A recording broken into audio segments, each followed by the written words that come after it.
Matt Schauf and Jared Small of DraftSharks.com here to talk about rookie rankings for one QB formats in Dynasty. And Jared, when we talk about our rookie rankings, we're not talking about just a bunch of guys sitting around and deciding what order these players should fall in. Our Dynasty rankings work differently. We start with our award-winning current year season-long projections.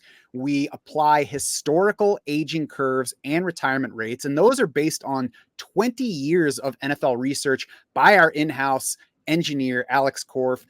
Looks at the historical production of those positions, where they go up, where we can expect them to come down by position, and also by different archetype at each position. Because when you're talking about wide receivers, stud guys are going to age differently than day 3 type of wide receivers. Workhorse running backs are not going to age the same as smaller receiving backs. So we look at each of those positional archetypes and even some individual strong variable differences by position. So lots of different archetypes at play there. We use all these factors to generate 3-year, 5-year, and even 10-year projections for every player. We weight all those to determine a 3D plus value for every rookie, and that determines where those guys sit in our site rankings.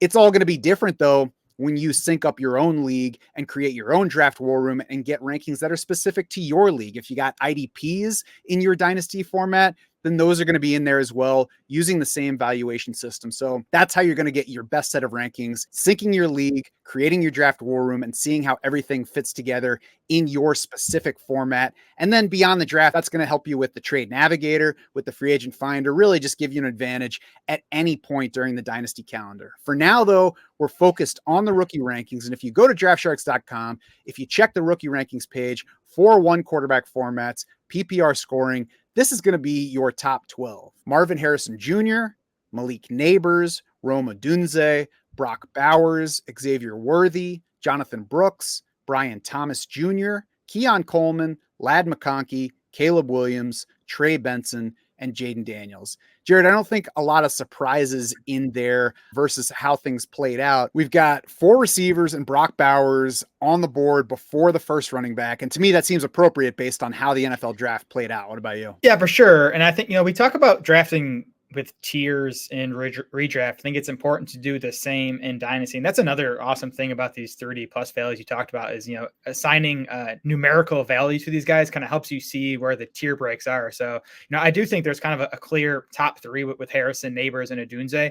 But then to me, Xavier Worthy, Brian Thomas, Brock Bowers, Jonathon Brooks, that's a tier of 4. So I think you can argue those 4 in any order, meaning I would not be opposed to taking Jonathon Brooks as high as 4 overall. I think he could drop to 7 overall. I think, I think that's a point where team needs can kind of dictate where you go, whether it's the running back, whether it's the tight end, or whether you take one of those 2 wide receivers. Yeah, we have our rankings. We're going to talk about our favorites. I certainly think it's okay to make different decisions based on your situation. You don't want to overplay positional need, even when you're talking about rookie rankings, but it's okay to factor those things in to who you choose. And, I mentioned how things played out in the NFL draft. We had 7 wide receivers go in round 1. We had 2 more at the beginning of round 2 and another one 3 picks later. So that's 10 wideouts by pick 37. Then Jonathon Brooks off the board at 46. The next running back not until 20 picks later, early in round 3. So does that create some significant separation between Jonathon Brooks and the other running backs, maybe even more than we thought there was heading into the draft? Yeah, I think the tier break between Brooks and the rest of the class is at least as big post-draft as it was pre-draft. I think, we had Brooks as our RB1. I think the NFL obviously agreed with that, with Jonathon Brooks going over a half round ahead of Trey Benson, who was the RB2. I think it's a nice landing spot for Jonathon Brooks as well. There's really nothing standing in his way in Carolina from, Brooks becoming the lead back early as soon as he's over that ACL injury. I like that he lands with Dave Canales, who obviously just helped Rachaad White to his breakout season in Tampa Bay. A lot of that coming via the passing game. We've already heard Dave Canales talk up Jonathon Brooks' ability in the passing game, which he definitely flashed at Texas last year. So I think you could, see Brooks in a role similar to what what Rachaad White played in Tampa Bay, even at some point this season. And that obviously made Rachaad White an RB1 in fantasy. Yeah, I'm intrigued by Jonathon Brooks. I would be a little bit more comfortable without the ACL question. And, I don't want to overrate that for long term because obviously I don't think it affects him in year 2 and beyond, but maybe it affects his availability this year or his workload or his, market value perception a year from now. It also might have people a little bit more hesitant on him in general, though, than they would be with the number 1 running back in the class going to a spot where he's getting plenty of touches. So it's not really altering my view on him, just adds like a tad of discomfort. There's a very similar gap between Brooks and Trey Benson in our rankings as there are in the rookie draft ADP that we pull from Sleeper. So it looks like we in the market agree on those two versus each other. There's a more interesting running back take in the next set of rankings versus ADP, but we'll get to that in a few minutes. First, let's talk Brock Bowers, because I think it's impossible to not be intrigued by Brock Bowers, whether you liked him more before the draft, like him a little bit less now. I think that's the question is, do we downgrade him for landing with the Raiders, or do we just bet on the talent and take him anyway? I mean, we're mostly betting on the talent. Bowers was in this tier 2, this, 4 to 7 range pre-draft. You look post-draft, he's still there. And maybe he falls within that tier. Maybe you take Jonathon Brooks over, maybe you take Worthy or Thomas over him. I think that's viable because the landing spot is definitely not good for Brock Bowers, right? There's quarterback questions in Vegas. I think there's coaching staff questions there with Antonio Pierce. So, I think wants to run the ball. Luke Getsy, who, comes over from Chicago. His offense in Chicago wasn't very good. You do still have Devontae Adams in Las Vegas for another, year or two at least. So it's not a good landing spot, but we always say things change fast, situation changes, bet on talent. Do that with Brock Bowers because that guy is an awesome talent. He's, one of the best tight end prospects we've seen come into the NFL in recent history. Yeah, slight downgrade, but I mean, look at the rankings that I mentioned at the top of this portion. He's 4th overall. So he wouldn't have been higher. Maybe he would be duking it out with Rome Odunze if he had gone to a better spot than the Raiders, but probably not. He'd probably be sitting 4th either way. This year, there's Devontae Adams as a challenge, Jacoby Myers as a target challenge. We've got Michael Mayer there for the next 3 years. I think that Bowers is a much bigger negative for Michael Mayer than Mayer is for Bowers, but we'll see exactly how they sort all that out. I'm not downgrading Bowers in any meaningful way. I'm still taking him among the top 5. Anybody in this range that you dislike, any spot in round 1 that you're trying to trade out of, maybe as opposed to just being willing to accept trade offers? So I really like that top 7 we've talked about. Once those guys are off the board, that's when I'm already looking to trade down, trade into 2025, or for me, ideally just trade for a proven veteran that I know is going to help me, for this year. And ideally at least a few years beyond that. I think there's guys to like beyond the top 7, but just in general, I think I'm lower on this rookie class than consensus. So I have been, moving out of these, late round 1 and early round 2 draft picks, for again, usually some veterans. And that top 7, just to reiterate, Harrison, Neighbors, Odunze, Bowers, Worthy, Brooks, Brian Thomas Jr. I'd even be willing to take moves down from Xavier Worthy, anywhere from that 5 spot with Worthy down. I like Worthy. It obviously helps that he went in round 1 and landed with Patrick Mahomes. I also think that there's potential for him to be overrated because of that. We've seen Chiefs wide receivers be overrated just because of that landing spot in the past. So I'm not saying that I'm actively trying to trade out of drafting Xavier Worthy, but I'm willing to listen to offers. And then probably from Brian Thomas Jr. down, I'm like, I'm going to sit on the clock and see if anybody's sending me anything rather than going ahead and clicking this pick. Maybe still not quite actively pursuing those moves, but certainly more willing. And then probably Keon Coleman, Ladd McConkey, I'm more actively pursuing trade possibilities in that range, because I think that there are plenty of fantasy players who significantly upgraded Coleman and McConkey because of their landing spots in Buffalo and LA, probably more so than what their prospect profiles deserve. Yeah, I think Coleman and McConkey, their ceilings are probably higher post-draft with the landing spots, but I don't think their floors change much. I think there's reason to worry about both guys, just their prospect profiles coming into the league. I think they both have pretty high bust potential. Beyond that top 12, we've got Ricky Pearsall at number 13 in these 1QB rankings. We've got Marshawn Lloyd after that, Blake Corum right behind him, Xavier Legette, Jalen Polk, Jalen Wright, Adonai Mitchell, Jermaine Burton, Malachi Corley, Drake May, Roman Wilson, and JJ McCarthy closing things out. And if you're like JJ McCarthy inside round 2, the next 2 guys behind him are within 1.5 3D value points. So, essentially tied. Jared, who's your favorite player or players, if there are multiple, inside of round 2? Jermaine Burton is my favorite guy. I've drafted a ton of Jermaine Burton in rookie drafts. He was actually one of my favorite wide receiver sleepers in this class pre-draft. Started his college career at Georgia, ended up transferring to Alabama, led Alabama in receiving yards each of the last 2 years, averaged 18.7 yards per catch at Alabama. So a downfield guy. Burton lands with Joe Burrow. That's obviously good news. I think he has a clear chance to win the number 3 job right away. And we've seen, Tyler Boyd have some fantasy usefulness as the Bengals number 3 wide receiver. And then, in 2025 and beyond, it doesn't seem like T. Higgins has much of a future in Cincinnati beyond this season. So Jermaine Burton could be the number 2 wide receiver in Cincinnati by next season. I think he's a great pick once you get into the back half of round 2. Yeah, I liked Jermaine Burton from prospect season when we were doing best ball drafts and looking at rookie wideouts late in the draft. I liked him there. I liked the landing spot in Cincinnati. You mentioned the T. Higgins situation. I mean, we don't know for sure that T. Higgins is going to hit opening week as a Bengal this year. I'm not saying a trade's going to happen this year, but can't rule it out. So it's a great landing spot. And certainly if you play in a best ball format on like FFPC and Dynasty, I think that makes Burton an even easier click because you can get all those long touchdowns without having to guess when to start him. I'm also big on Marshawn Lloyd in this range, and he is somebody that we actually rate high versus the market.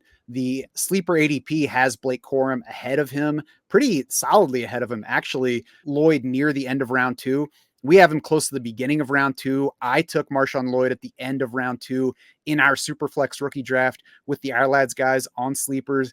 I like the long-term upside with Lloyd because of his size-speed combo, 7.1 yards per carry in his lone season at USC, 13.3 yards per catch for his college career, limited college production, had some injuries, had the late transfer to USC, maybe cutting into his final year workload, but was still the 4th running back off the board in the draft, just 5 picks after Blake Corum. So that's even in terms of valuation as far as I'm concerned.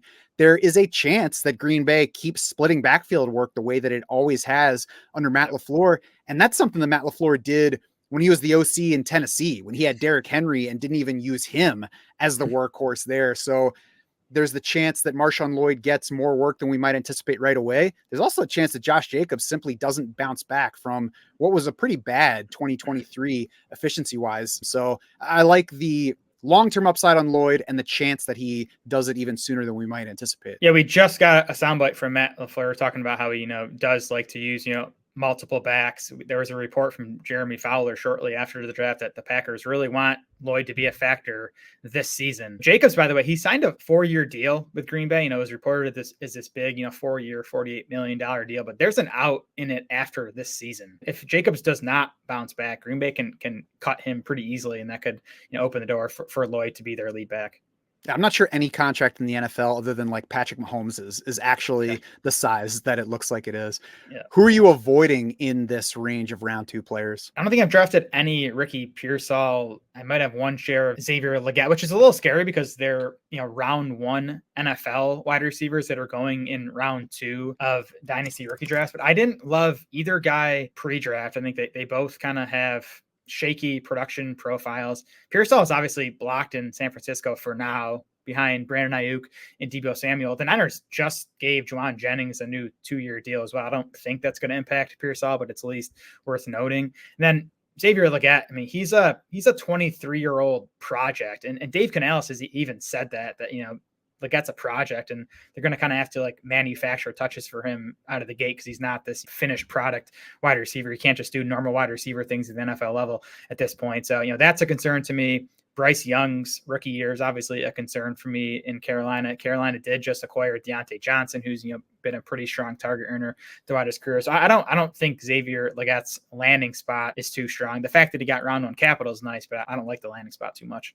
Yeah, I think it's kind of the opposite of Brock Bowers. There's the slight boost because he got into round one. He lands in a spot where he could get early targets if he proves ready, but he's still Mhm. not a guy that we expected to get a lot from early on. And if his coach is calling him a project, that's certainly not a signal that they expect him to deliver right away. So I agree with you on both of those guys. Really, I'm not boosting them at all. Willing to take them if they slide past where the market has them, but not excited about either player. I can't say I'm excited about Jalen Wright. I think he is Mhm. getting a perceived value boost from landing in Miami, but that landing spot's also going to mean you probably have to be patient. We've got Raheem Mostert still there. Jeff Wilson Jr. is there at the moment. I don't know if that's going to stay or if that's going to matter heading into the season, but we also have Devon Achane, who is probably going to be the lead touch guy or splitting with Raheem Mostert. So basically, I'm not excited for any running back that's going to require patience, even if that patience gives me a running back ultimately in a Mike McDaniel backfield. The other part of that, I think, is even if the patience pays off and Jalen Wright is productive, you're probably getting a guy with limited workload that you're then going to have to decide whether to start week in, week out, lower volume, more volatile weekly production. Sounds like a potentially frustrating player. There are other guys that I would rather take in that range. Similarly, Adonai Mitchell, still a guy that I'm not excited about. I'm glad that he lasted into round two because I think that's where he belongs. And I think he still landed in a spot where I'm not betting on somebody who failed to maximize his talent in college doing so now in the pros. I'm with you on Mitchell. He's a guy I don't think I have any shares of at this point. And you look at ADP on Draft Sharks, he's at 202. So, as an early second round pick, I'm fine being out on him. Jalen Wright is a guy I have drafted a few times, and his ADP is at 210, and he does get to the second half of round two quite a bit. And I'm willing to take a shot on him there. I think Wright probably fails in a lot of spots in the NFL, but Miami's obviously an ideal landing spot. That scheme, his speed, and yeah, Raheem Mostert's there. He was awesome last year. He got the 2-year extension. That's another deal, though. Miami can get out of it pretty easily after this year. And Raheem Mostert's 32 years old. He has a long injury history. Like, there's a chance that he misses time this season, Wright gets on the field and maybe just, is too good to, put back in the bottle at that point. I'm not reaching for Wright, but if he does slip to, near the end of round two, I think at that point he's worth a shot. Yeah, I don't disagree with any of that. Beyond round two, though, I guess part of why I'm okay with waiting on that running back is Bucky Irving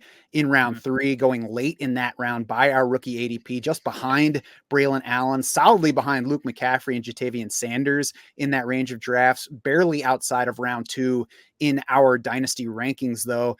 And I'd be happy with taking Bucky Irving anywhere in that, round 2-3 turn range. I know he tested horribly. I know he landed in a backfield that was dominated by Rachaad White last year, but frankly, that's a mark in Bucky Irving's favor as far as I'm concerned, because Rachaad White has been an inefficient runner through 2 seasons. So there's a chance that Bucky Irving takes work from Rachaad White very quickly. He was a productive runner and receiver in college, a very effective runner. And Todd Bowles has already talked up how Bucky Irving runs. So Yep. I think there's a chance he impresses in summer. I think there's a chance he takes work this season, and that by the end of this year, he is even with Rachaad White, if not looking like the better running back in that backfield. I love Rachaad White. He was our breakout pick last year. I think he made us and Draft Sharks members a lot of money last year, but he remained a subpar runner. And yeah, there's a new offensive staff in Tampa Bay. Dave Canales gone, obviously. And you talked about, Todd Bowles talking up Bucky Irving. He's also been kind of, I think, subtly taking some shots at Rachaad White, just about him, like, not hitting the hole, not being explosive enough to the hole. And he's talked about how Bucky Irving is that. So I think there's definitely a chance that Irving is a threat to White, especially, on those early downs. I think White's been awesome in the passing game. He might be safe there, but I think there's opportunity for Irving to carve out a pretty significant running role this year. Any sleepers you like in that round 3 or later range? Yeah, Javon Baker's a guy I've been taking quite a bit in round 3 of Dynasty rookie drafts. I think, this Patriots wide receiver core is just wide open right now. They take Javon Baker, they take Jalen Polk a bit earlier in round 2. You have Demario Douglas returning, and there's a bunch of mediocre veterans in New England. So I think snaps, targets are up for grabs in New England. There's at least upside to this passing game now with a new coaching staff, and obviously Drake May arriving. I think there's plenty to like about Javon Baker as a prospect. Led UCF in receiving yards each of the last 2 seasons, 3.21 yards per route last year for Javon Baker. That was 8th best among 78 qualifying wide receivers. He's a downfield guy, averaged 21.9 yards per catch last year. Really, no one else in New England has that skill set, or at least, not as strong as Baker does. So I think there's definitely a chance for Baker to carve out a role right away. Yeah, I think the way to buy into that passing game, that receiving group, is to take those low cost shots. Javon Baker, I think Demario Douglas is a solid buy at this point because he did lead that group in receiving last year when he was healthy as a 6th round rookie. So it's possible he's just being underrated right now and he's ready to do so this year. You can probably get him for very cheap. One more wide receiver sleeper I want to throw out. I would like Jacob Cowing more if he didn't go to the Niners in the same draft where they took Ricky Pearsall in round 1, but I still like the talent. I think in round 4 of a rookie draft, I'm happy to just take a talented guy and see what happens beyond that. He won as a deep receiver at UTEP, 18.4 yards per catch in his time there. Then he won as a high volume, short range guy at Arizona, 175 receptions, 25 touchdowns in 20 games with the Wildcats. Many expect either Brandon Ayuk or Deebo Samuel to leave the Niners soon, maybe even before this coming season. Maybe both of them do by next season. Maybe neither does.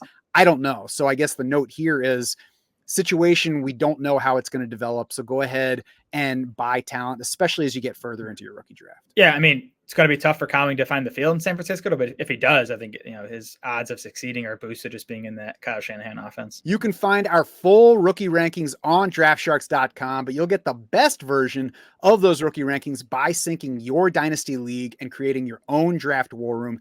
That's going to pull in your league's specific scoring and lineup settings. It'll give you control over how you draft, and it'll read your specific rookie draft and factor all of those things into the pick recommendations that you get at every turn. So become a DS Insider to make us your unfair advantage.